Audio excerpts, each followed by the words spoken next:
Nah, di part 2 ini setelah proses pengelasan beres, habis itu langsung proses finishing ya guys ya. Di sini menggunakan cat hitam biar kagak apa, biar kagak namanya jelek modelan knalpotnya, biar looknya masih seperti original. Nah, kalau sudah jadi hasilnya akan jadi seperti ini.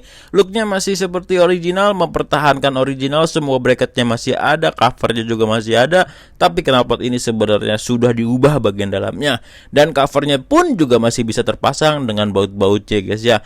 Dan ya, ini adalah sebuah hal yang lagi sangat amat musim dilakukan oleh orang-orang Vietnam sana, yang dimana knalpotnya looknya dipertahankan standar, tapi suaranya tidak standar, atau biasa kita sebut dengan free flow.